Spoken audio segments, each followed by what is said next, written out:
Welcome to the Dennis Report. I'm Dennis Atchison. Sometimes you can get stories from people that help you see and understand and feel how our province is really a wonderful, amazing, compassionate place. Different from what the media might want to give us from time to time on all of the challenges that the province faces economically or in terms of cohesion, French and English, environmental, all the conflicting values. Maybe part of how we move forward is how we find a common heart and a common provincial narrative in order to make our province a wonderful place to live. Today's guest is one of those very unique and special people.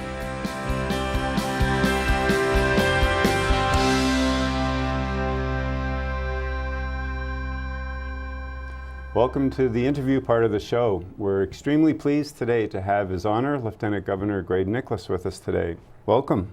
Thank you very much. It's nice to be here. And thanks for coming here. It's so your position as Lieutenant Governor, you get to see the province in a very unique way. So the invitation was to come and share some of your stories of what you know about New Brunswick and what you see and all the good things that people are doing. So where do you want to start? We're wide open. Okay. Well, maybe just to give a little bit of a background, I knew part of the province in my capacity as an Aboriginal leader back in the 70s and 80s. It was primarily the Aboriginal communities throughout our province, and there are 15 First Nation communities. And then later on, when I was a provincial court judge in the 90s and early 2000s, I guess, I got to see New Brunswick from a different perspective, through different courtrooms and the people who would come there. So this opportunity as Lieutenant Governor is very unique because you see a lot of tremendous good that exists in our province. So that has definitely been a different perspective for myself as I carry out these responsibilities. I remember hearing you speak about a year ago, and it really touched me because you have that, you bring that with you. And it was about those stories around the province of all the good things people do, and our media at times doesn't want to carry those stories. It tends to carry conflict-based stories instead of compassionate stories. So do you have a highlight or some that you could share with us to help turn that tide that we're a compassionate, caring province rather than a conflict-based kind of competitive province? Well, I think we have a lot of examples in our province of where there is a lot of community work, community partnership, and individuals who, I'll say, toil the soil with very little publicity or reward. And you'd almost have to go from one end of the province to the other. And I'll start out with a particular church. It's called Church of the Holy Spirit, Église Esprit in Edmundston. And I came into contact with this particular couple. And what they do is they have a beautiful church, but on top of that, they also have a food bank and they have a clothing bank. So all the donations are there, and what they do throughout the year is, even if you don't have any money, they'll give you food, they'll give you clothing. So sometimes new single mothers who need clothing, they can get an outfit there for a child probably for $1. And even if you can't afford that, they'll give it to you free. And they also provide furniture. So some of the immigrant families that would come in that area of Edmundston, that area they call the Republic. Yeah. Yes, and if they have no furniture or anything like that, they in fact will provide you with that. So it's the resources they gather from the community. People perhaps who have, say, their children have outlived this clothing, but oh yeah, it's a tremendous thing that they do. And again, they get very little notice other than in that particular corner of the province. But there aren't too many media stories about it, either through the print media or through the television. And so I was deeply impressed by the two of them. And when I met with them, I asked, well, how did you do this? And he said, well, we have a cousin from Grand Falls who in fact lives in Connecticut. And he worked, and then at a certain stage of his life, he said, I don't need more. I would like to help the people. So he retired from his particular business and went into full-time ministry in Connecticut to in fact do what he's doing. And so from that, he influenced this individual up in Edmundston. And then the guy says, well, I want to do the same thing. So it's that kind of a spirit. It's tremendous. It's amazing what they do and do wonderful work. And that's just one area of that particular province. And as you come down toward the St. John River Valley, I guess if I can call that, you go to a community like Plaster Rock in the Tubig River area, Tubig Valley, not far from my own home. And there also is a strong community spirit for service, and we associate the World Pond Hockey Tournament. But there's more than just the World Pond Hockey Tournament that goes on in that community. And see, one of the things I also do is try to visit as many schools in our province to encourage education. This one particular school in Plaster Rock is very unique in our province. Every Wednesday morning, they would invite a veteran, a member of the Legion, to come and spend time with the young students and talk about the contributions that veterans have made from that particular area. Well, out of that expression came a book called Names Written in Stone. And it's a project by the students, the veterans, and the teachers, and it's in memory of those men and women who went to war and never returned. So the names written on stone. And it's a beautiful ceremony that they have, especially for Remembrance Day. But so it's fantastic. You've got that kind of energy that goes on in the community where they're helping one another. You keep going downriver, and like I say, every area that I visited, the different churches that I visited, it's amazing how they reach out to the less fortunate in communities. So, thank you. It's Yes. a great story. Do you find that as you travel, that young people, is there an awakening happening where young people are starting to tune in more and be engaged more, and maybe older people are starting to bridge back with the next generation?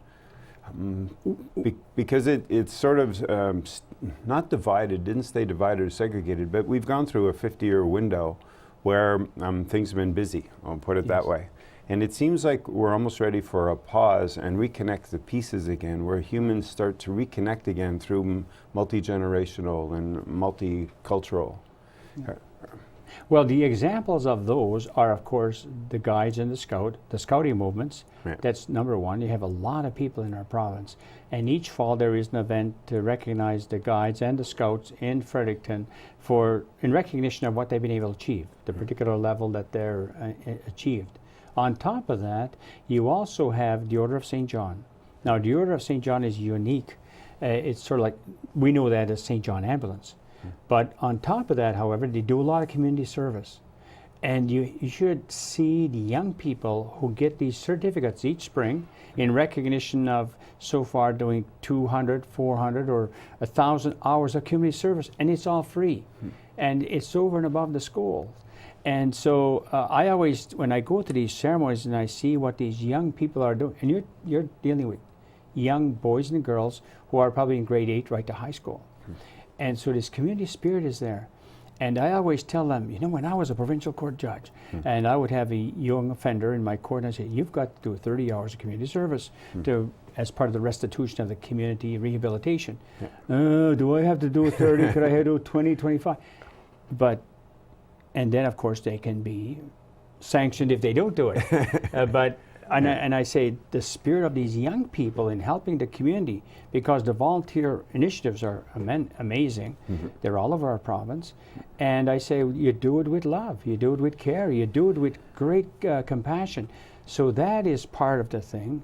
Another interesting that's happening, of course, is the Duke of Edinburgh Awards. And again, these are usually students in high school or at university levels who are again also involved in community projects. Part of it is leadership development in dealing with community, giving themselves more self-esteem so they get these challenges physically and mentally to go out and do things.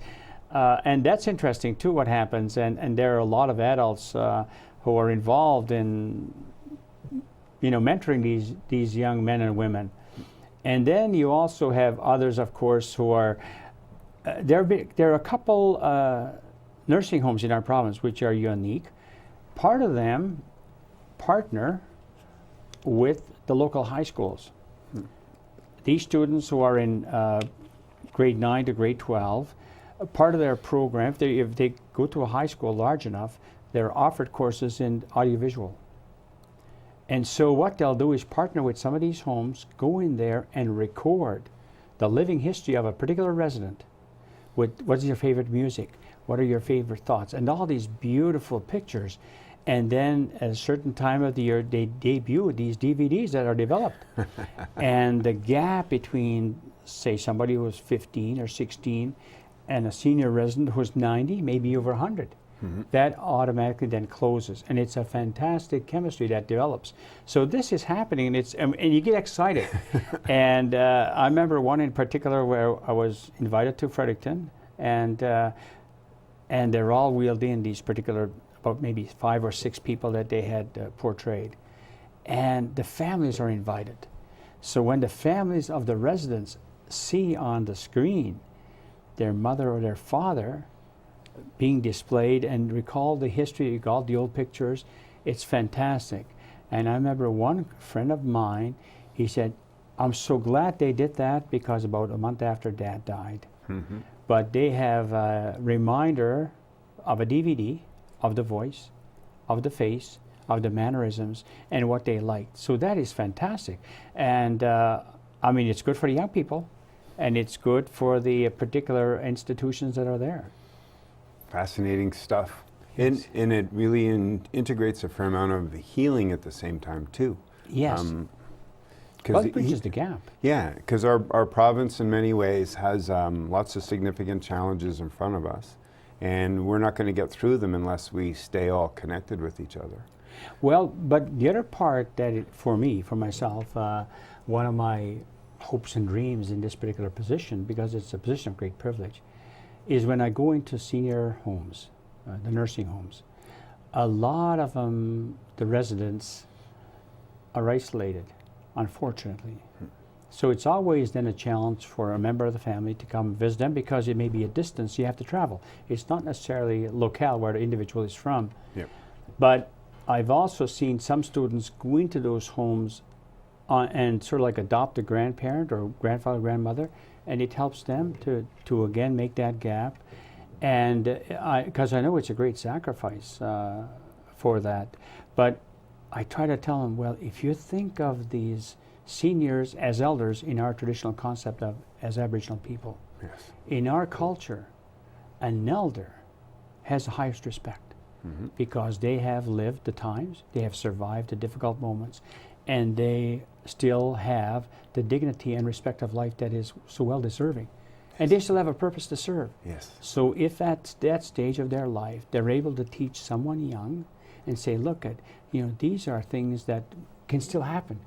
And so again, that gap is bridged.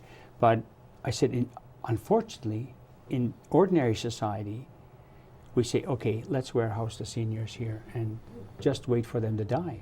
And it's sad to see that, and I've seen that happen so many times. But so I say, well, if we think of these people as our human resource, they are the walking libraries. Yes. They are. Yes. They have stories, and they have wonderful sense of humor.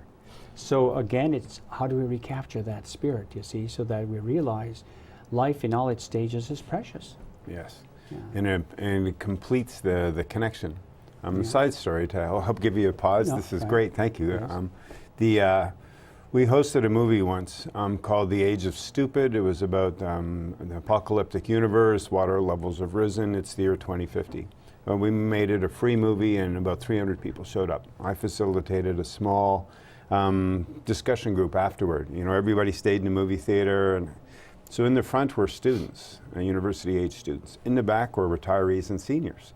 In the middle, oddly enough, in the theater were the 40, 50-year-olds. Right. It took about 3 or 4 minutes for them to, so what did you think of the movie? Oh, it's not possible. Yeah. The young people, when they spoke up, said, I feel helpless because it's all been used up. I haven't had a chance to have a say in my fate because the older people have used up all the resources or Right. had all the access to power and made all the decisions. Well, then some of the older people started to talk about, well, when I was a kid, I had to haul the water from the well into the house, so we didn't want to spill it. We didn't run the tap the entire time when we're Right. brushing our teeth. Within 5 more minutes after they got used to talking, they started to find the common ground. They started to find the common values. And it's as if New Brunswick needs a chance for a new narrative, of which maybe the show could become part. We need to find how to reconnect with each other again, to then move the province forward with whatever the future challenges will be. Well, I think the narrative is important, and I know people involved in gerontology at St. Thomas University are also in that particular era where they want to capture stories and they want to capture what I would call living history, so that it is something that can stay behind as a legacy for us. And I think that's important, that's crucial, because, you know, in storytelling, we learn what we don't see when we open a book, because not everything is captured in print. So when you're in discussion or dialogue, then people say, yeah, there's a human dimension to this. Hey, there's a face to this story. There's an expression to this story. And that's wonderful. And I would strongly encourage that throughout our province.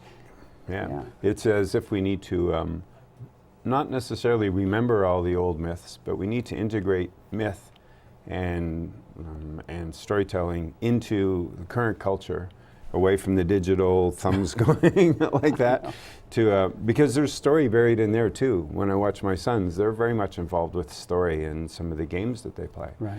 But it's not connected to their everyday life. It's extraordinary to their life. Well, I think this new media is indicated to our generation that the thumb is important. Yeah, exactly.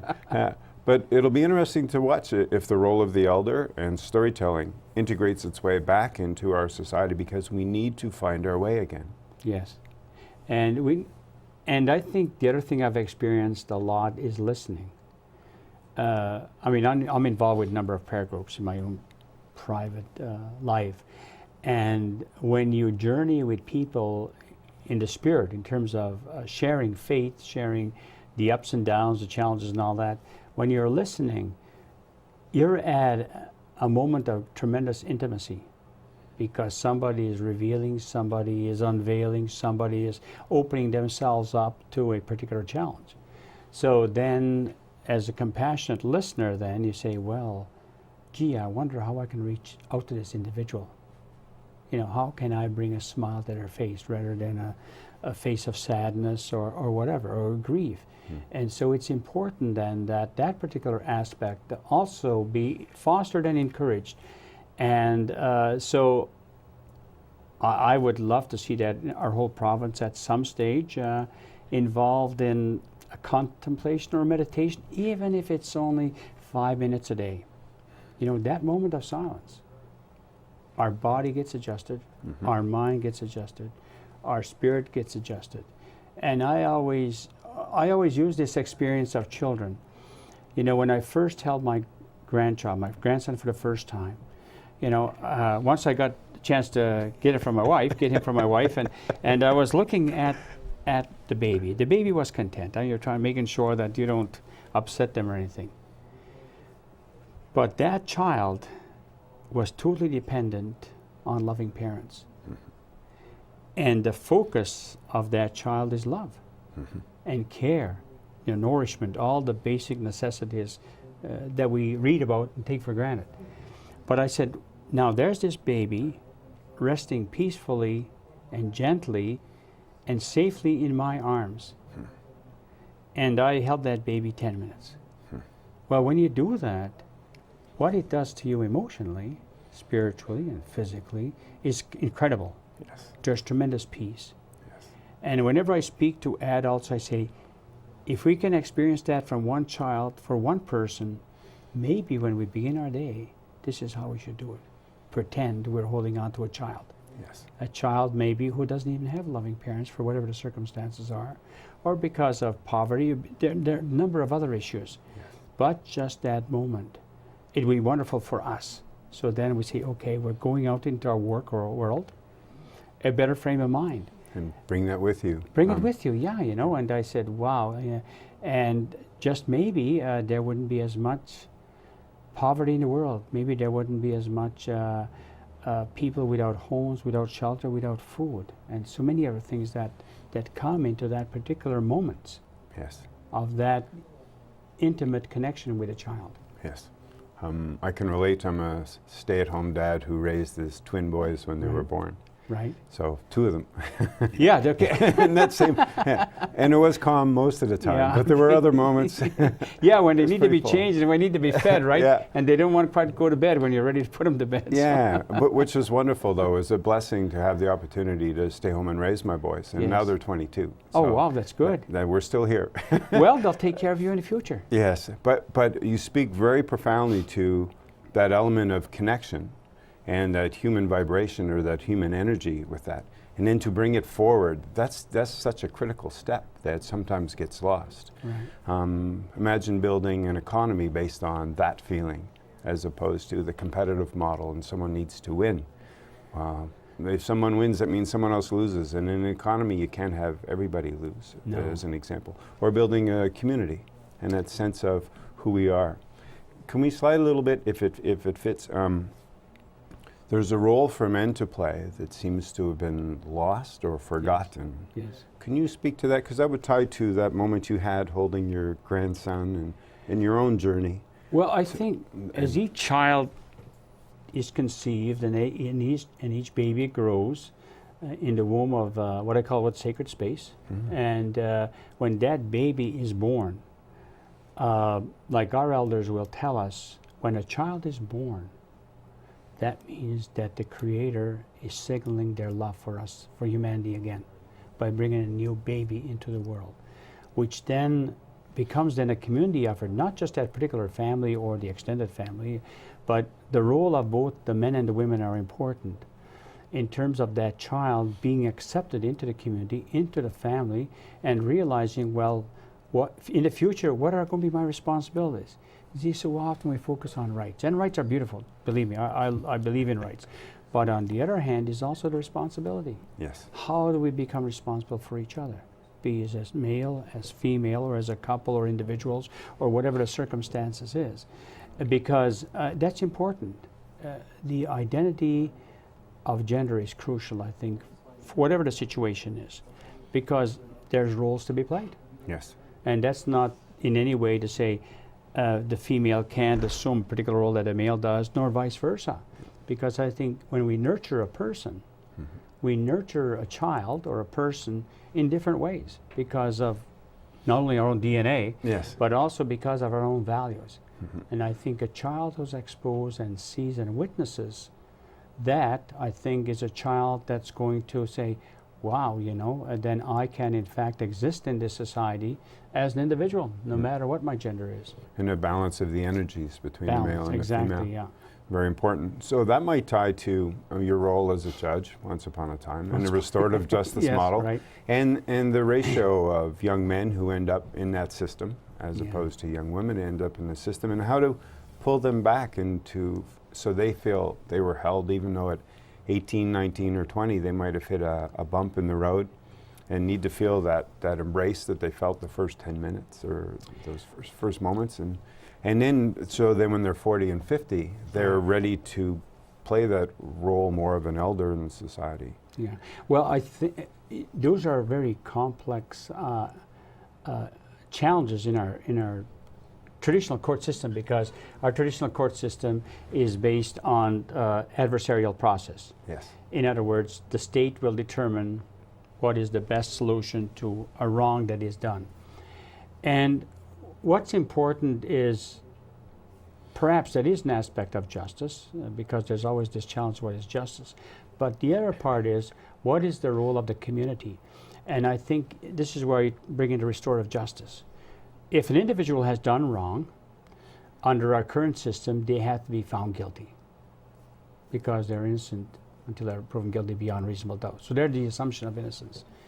In restorative justice society, that I was particularly brought up in my First Nation community, if you did a wrong, you admit it. It was a bigger wrong if you denied doing something, because it dealt with your own credibility. And so even raised in my own community, and believe me, I did a lot of wrongdoing as a child growing up, and I learned. And I remember one particular situation, I did something bad. And when this was the day before there was any electricity or telephones or anything in my community, and we lived from one end, and what I did Was that the other? What it was, and it's not, well, it is, I suppose, at the time as young kids we were playing, and the game was we would throw rocks at somebody. We didn't have balls or anything, so if you hit somebody with a rock, it's sort of like... So many points? So many points, yeah. So anyway, I saw this guy and I threw a rock, and of course he saw it, and that's when we ducked, it went right through a window, broke the window, and of course took off, right? Well, when I got home, my mother says, "What's this that you did?" Information travels quickly before the Real internet. fast, and I knew if I denied it, I was in worse trouble. So I said, "Yes, I did it. I'm sorry." Well, she took me down from the house, went right down to where that occurred, and it was her good friend. And I had to tell that woman, "I'm sorry." No, sincerity. I mean, you cannot fool your mother. So when you not only have to say you're sorry, but the emotion, you're really sorry. Powerful. And see what had happened, this woman was preparing a meal for her family. And when the rock went through, the glass went right into the food. Oh, goodness. And and so not only did I have to come good with making sure to pay for the cost of that window, but also later on to compensate what happened. And so even though out of innocence, we played this game, and you could see something that happened that was tragic in a way. So then I was, okay, don't do that again. And I made sure I didn't, for sure. But secondly is to see the consequences immediately of what happened. I didn't have to wait 3 months for a court order. It was immediate. And so that taught me then about accountability and responsibility. And that influenced me a lot in my future as a judge later on. So when I was sitting as a judge, and you've got your criminal code and all these sanctions that are in there, you say, well, how do you make this person then leave this courtroom with at least some form of dignity with them, but realizing they have to come do good for the community or to the victim or to the individual where wrong was done. And that's always a great challenge because the person who appears in front of you, their value system is different. They might have been brought up in a home where there was no love. They might have been brought up in a home where there was tremendous violence. And they might have witnessed a violent relationship between mother and father, or they'll say, well, if you don't behave yourself, I'm going to hit you. Well, what does that teach a child other than fear? It doesn't teach them about forgiveness or healing or love. And so later on, when they're challenged by somebody, well, I know what to do, and I'm going to hit somebody before they hit me. So that kind of mentality, then, it's difficult to change in the courts, very difficult. And so if there was a young man, for example, who witnessed a mother and a father fighting and saw the father strike the mother, that young boy thinks it's okay for a man to hit a woman. Or if it's a young girl, she thinks she deserves to be hit because of something. So these mindsets are a tremendous challenge. How do you change that? Or somebody says, look, I'm in pain, I'm going to go get drunk. Or I over-medicate myself. Or there are these other circumstances, you see, or because I've been bullied, I want to strike back. I want to get even. You've got, so these kind of concepts that are there in our justice system, in our society, how do you reverse? That is a tremendous, well, I guess psychologists and all the other people involved in criminology are trying to come up with an appropriate formula. But it also ties to spiritual work, too. Yes. Because psychologists and social workers can get at some of it, but the core of it's going to come from some deeper place. Yes. And as you tell your story, and you talk about injustices done and the reparation of that injustice, especially on a bigger scale, right. Or a community now involved, what pops to mind is the BP oil spill in the Gulf of Mexico, or the 1,800 abandoned mines in Canada that need to be repaired and brought back or made safe again. Right. So those lessons could be applied across the board, but starting with an individual. But wouldn't it be fascinating if a corporation had the same desire and passions to make things better as a parent raising a child, or a community recognizing we need to do some work here to help this young man out with the moment? Well, the challenge there, of course, would be, the idea of a corporation, usually they're multicultural and multinational, and the idea is profit. And so how do you in fact satisfy your investors? So imagine if we were able to get all of the CEOs of different companies, male and female, and send them or invite them on a spiritual quest so that their corporations could start to integrate that connection again back to the very place where they work and do business and live. Right. Because it seems like there's a disconnect about the BP oil spill or any environmental challenges we have. Pipelines, all of those large-scale issues might have their roots right down into the first family relationship that they had. Yes. And that disconnect that they're experiencing. So imagine if it's possible to have a large scale, as you're talking about your meditation, if we could just get everybody to come in and be quiet for 5 minutes, and how that might help community and make it better. Well, I was a member of the board of directors of St. Thomas University for a number of years in the 90s. And because of my own personal experience in spiritual life and prayer and the necessity of retreat, spiritual retreat, I recommended at the time to our board that there should be time set aside at the end of the term, right after graduation. There's a little bit of a lull, in which maybe we should make retreats available for those who are interested. And that this would be a fantastic investment by the university. It's a good concept. And you would think, well, a Catholic university like St. Thomas University would jump on this.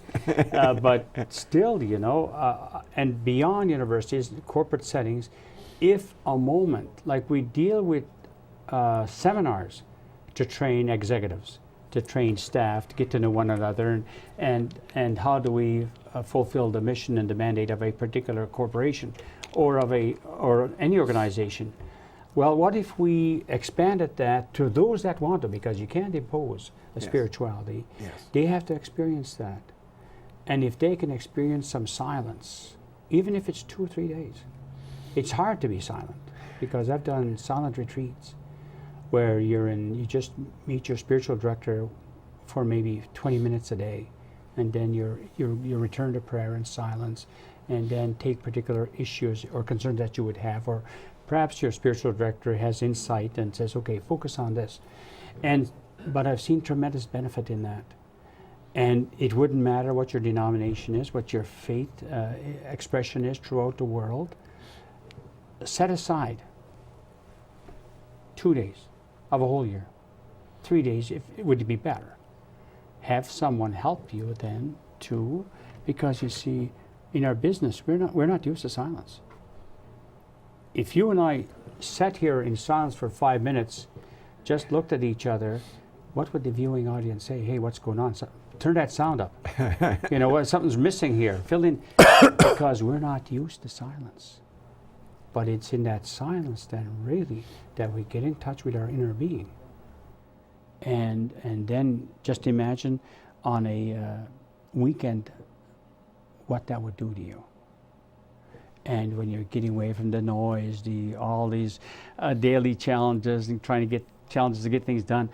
But to me personally, I've been doing silent retreats since 1986. And each year I go to one. If I can do a week, that's wonderful. If I can do a weekend, I'll do a weekend.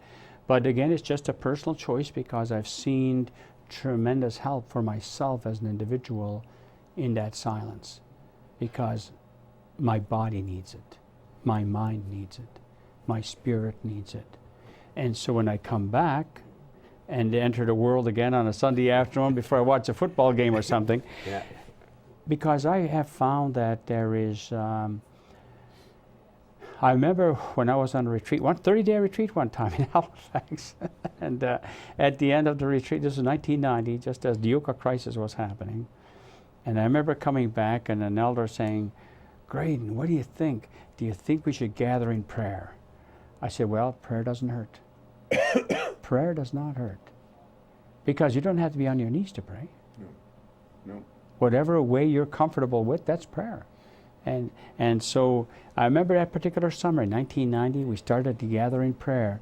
And the old Indian burial ground on Woodstock Road, which is adjacent to where I am now, and we started to gather, the non-native community, our Aboriginal leadership, and every night from that time in August until finally when those warriors walked out, Oka. And I said, well, at least we prayed for everybody that was involved, not just for Aboriginal people. We prayed for the soldiers and the government agencies, all the people who were involved in trying to negotiate a peaceful solution to this. But I mean, I'm a great proponent of a prayer life, and it does no harm. It only does good. And it's the power of intent of that energy, because thoughts are real. And they do go out into the universe, and they do become part of the whole fabric. Yeah.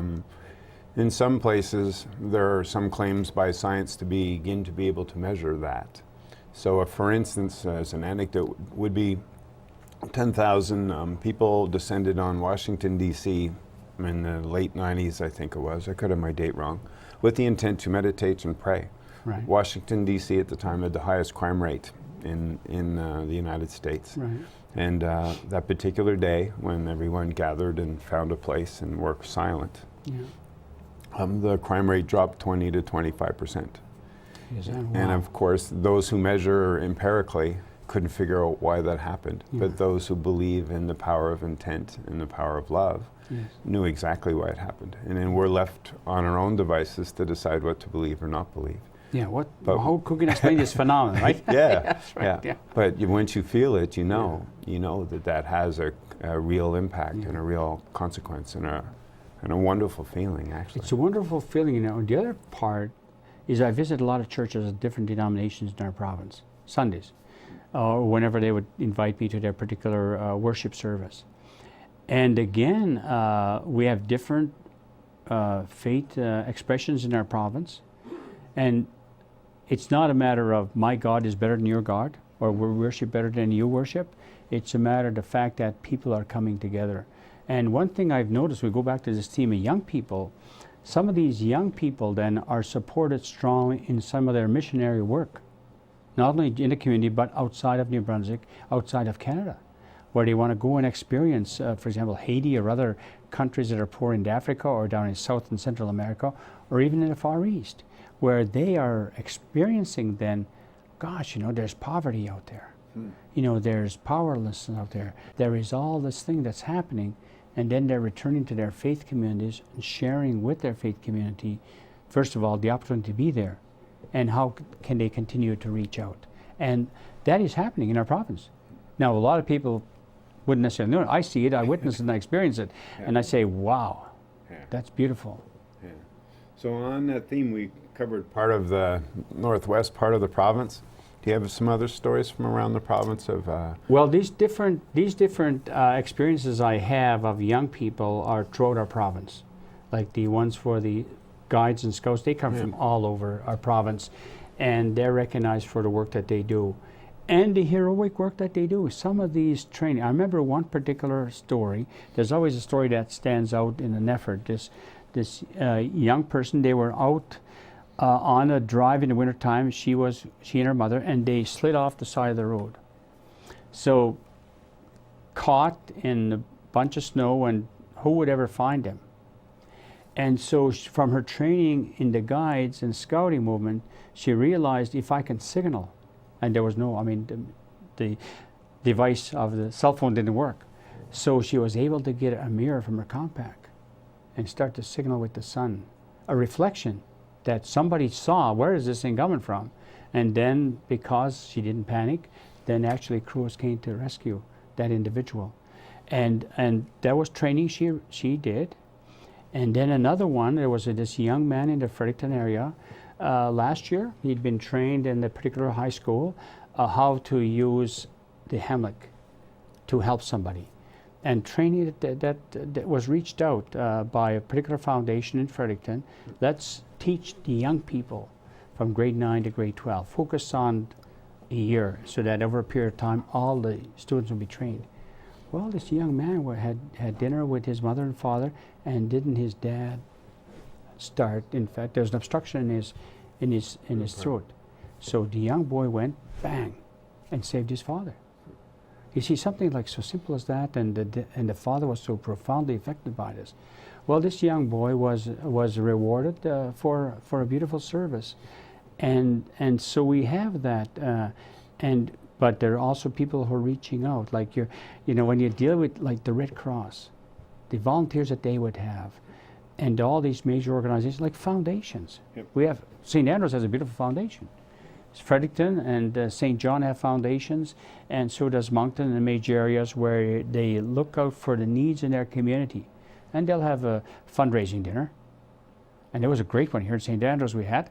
Beautiful chef at the community college. Right. But with the money that they raised and how they will help the poor in the communities in this area of Charlotte County, it was fantastic. It's amazing.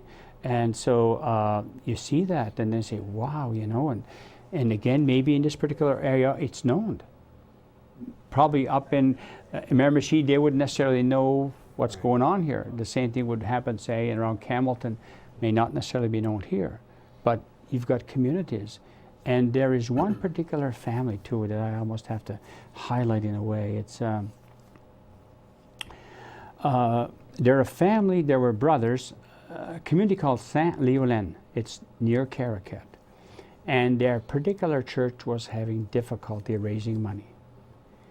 And so this particular family went to approach the bank and say, okay, we will in fact co-sign for that mortgage so that the faith community could be helped.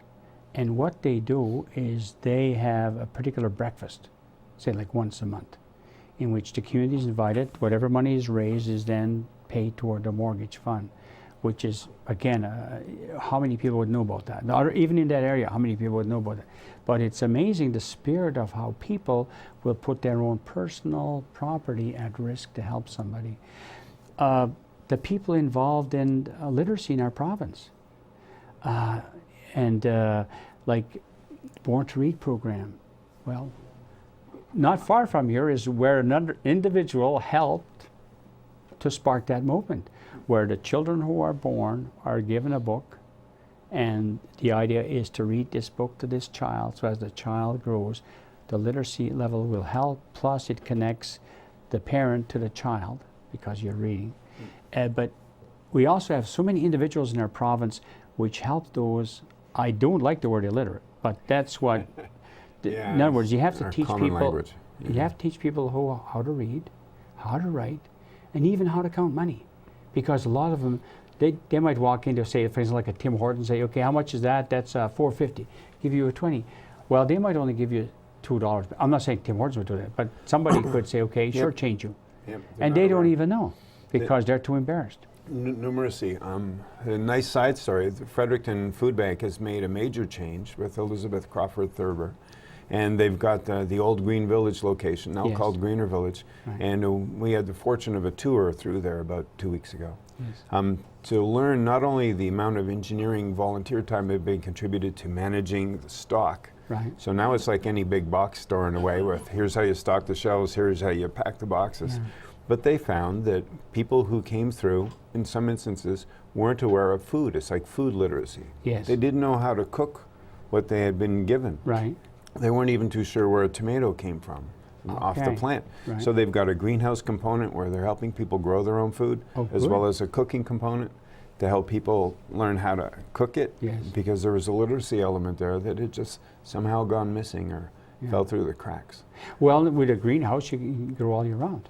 I mean, that's it. So they're trying to do some heat. They're trying to do community plots and all that stuff, as well as come in for your what you need, as well as come in for how to cook it. Yes. So it's a very, but it's good. Think big, you know. Well, think big, and we and another area in Moncton last spring, there's a Queen Elizabeth School. It's elementary school level, I guess you would call that elementary, maybe a middle school. There was this particular individual who was commissioned to create a bust of Her Majesty because of the 60th anniversary, the Diamond Jubilee. And in his own right, this person is a tremendous artist, well known. And so what he decided to do was involve the students in that particular school, students who were struggling academically, people who would say, well, you know what, how's that student going to achieve anything? Well, he involved those students, and you should see what they created. And the pride of those students when this bust was unfolded in that particular school. There's one student who spoke for the first time for 2 years when she was involved in the project. So you could see then the pride that she felt of being part of something that's created. And so to be able to encourage and inspire a child to do that, say, wow, I can do it. I can do teamwork with somebody else. So that happens, you see, and it's fantastic. I couldn't believe it when I saw it. Said, wow. And well, probably in this area of the province, you had heard of Sistema. Sistema is a movement that came from South America, and it was the New Brunswick Youth Orchestra went down there and found out that ones who live in poverty could actually be taught how to play musical instruments. And not only did Sistema grow in that particular country, but now, in fact, they are graduating conductors of music. In fact, one of those conductors is now with the New Brunswick Youth Orchestra, based in Moncton. And that's a beautiful story, but they're reaching out, and they've reached out to the Moncton area, St. John, and now they've reached out in Perth Andover and Tuwick First Nation, where these children, they don't even know what a particular instrument is. Yep. But you see what it is, it gets the child, or the young boys and young girls, Yep. say, hey, you know, I can do something. I can create music. I can work in partnership.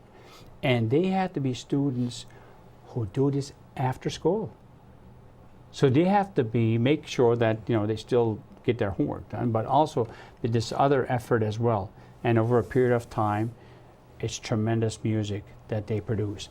And it's amazing. Music's a fascinating thing. It is. Because it ties to vibration and resonance. And there's, when talking about heart energy, as you're speaking to earlier, there's this lovely image of if a guitar is on this side of the room and a guitar is on that side of the room and they're tuned to each other, if you hit this string, you know, the D string on the guitar, that D string will start to vibrate.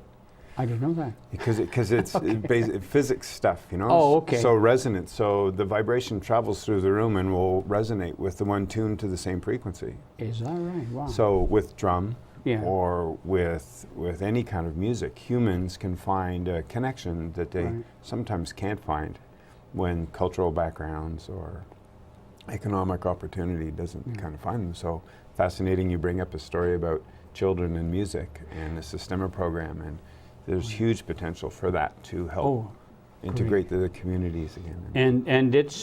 And I mean, I've seen the satisfactory conclusion of when they're trained. I mean, when you see the pride of a child, a pride of a young boy or young girl, young men and young women, I can do this. I mean, I didn't know anything about a violin, but now I can play this instrument or whatever kind of musical instrument.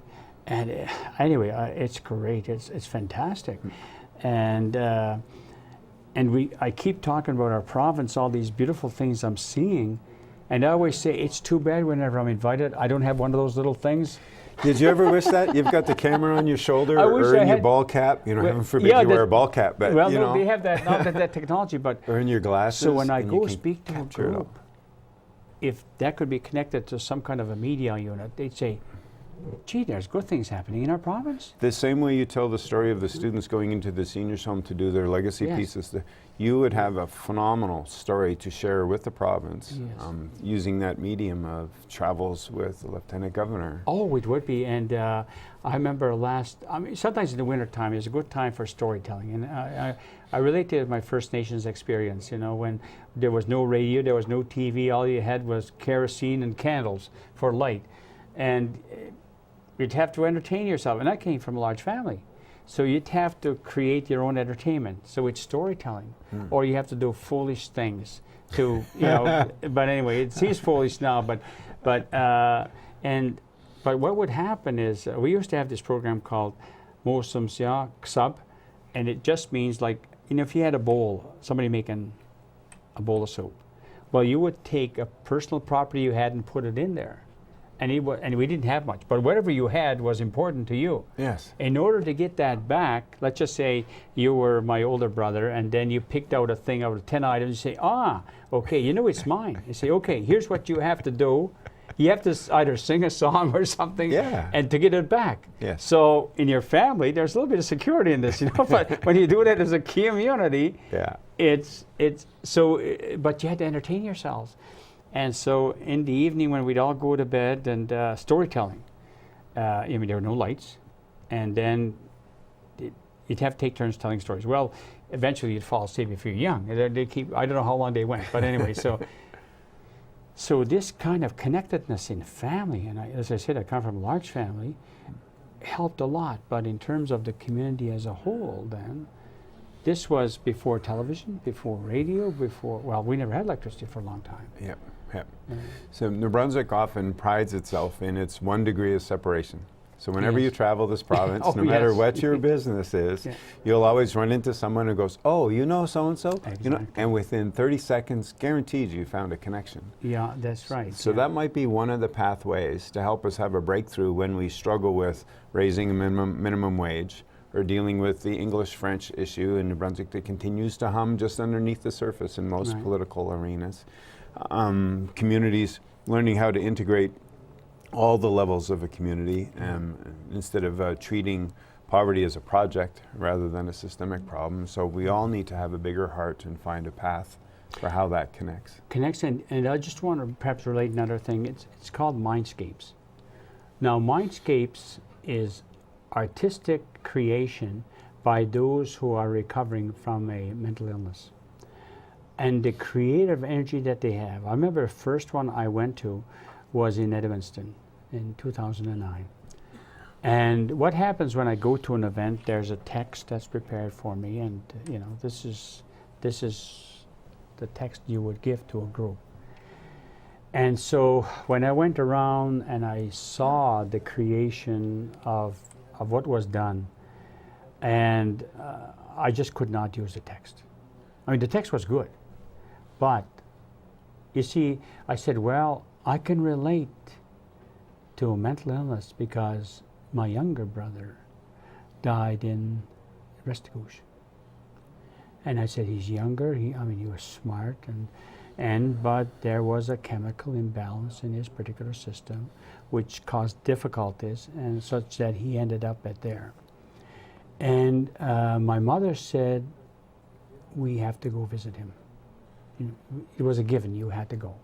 So even though at the time I would have been a judge, and she said, you have your turn as well. You don't sit in court every day.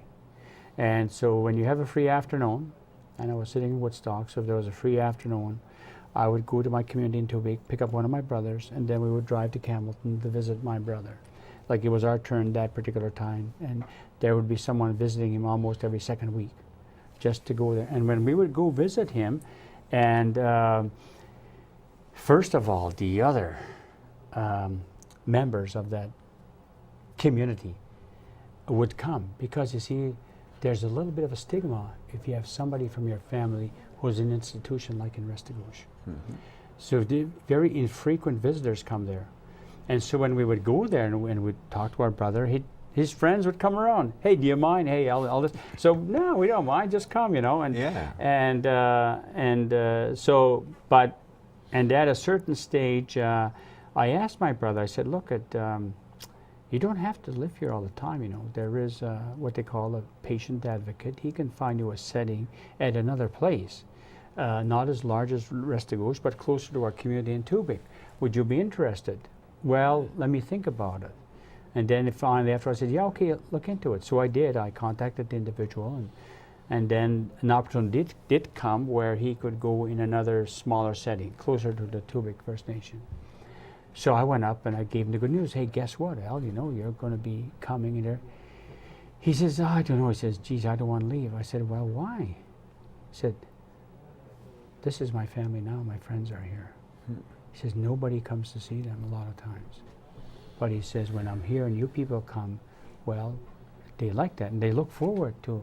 So you can see then that's what I talked about, And I said, I know the difficulties. I know the stigmas, but I also know there's tremendous energy in that situation. And I said, in other words, everyone has something to contribute, no matter what stage of life, what particular circumstance. And the art that they did, the creativity was incredible.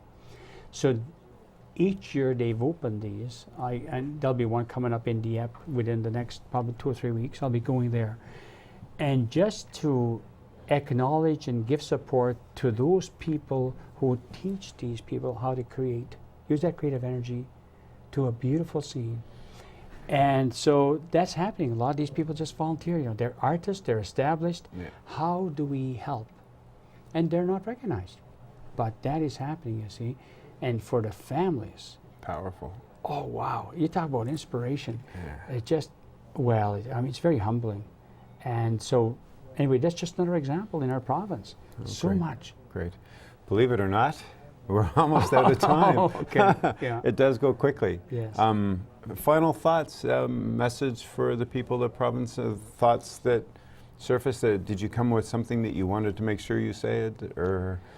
Not really. Just I mean, to it close out? was a wide open question that we had, and I thank you very much for that opportunity to be as open as I can. And maybe just one other thing: there are a lot of people we know who are involved in fundraising, like for cancer research, and all of these different walks and marathons in which money is raised to help those. But there are also a lot of corporations, also in our province, who donate silently and quietly Yes. the efforts, but perhaps they don't want to be known. Yes. So, and I'm not going to reveal who they are, but I can tell you I've met them. Yep. And they're involved in education, they're involved in the arts, they're involved in youth, they're involved in a lot of other, for example, combating violence in communities. So there's a lot of this that goes on, and so we have a lot of good in our small, tiny province of New Brunswick, but I can assure you that from one end of this province to the other corner, to the four corners, there's a lot happening, because I've seen it. Yep. And this is what I never saw when I sat as a judge for 18 and a half years. Well, thank you so much for sharing some of it. I'm sure there's lots more. Maybe there'll be another chance to do this more. But again, thanks. Okay. So that's our show. Be good, have fun, and love each other.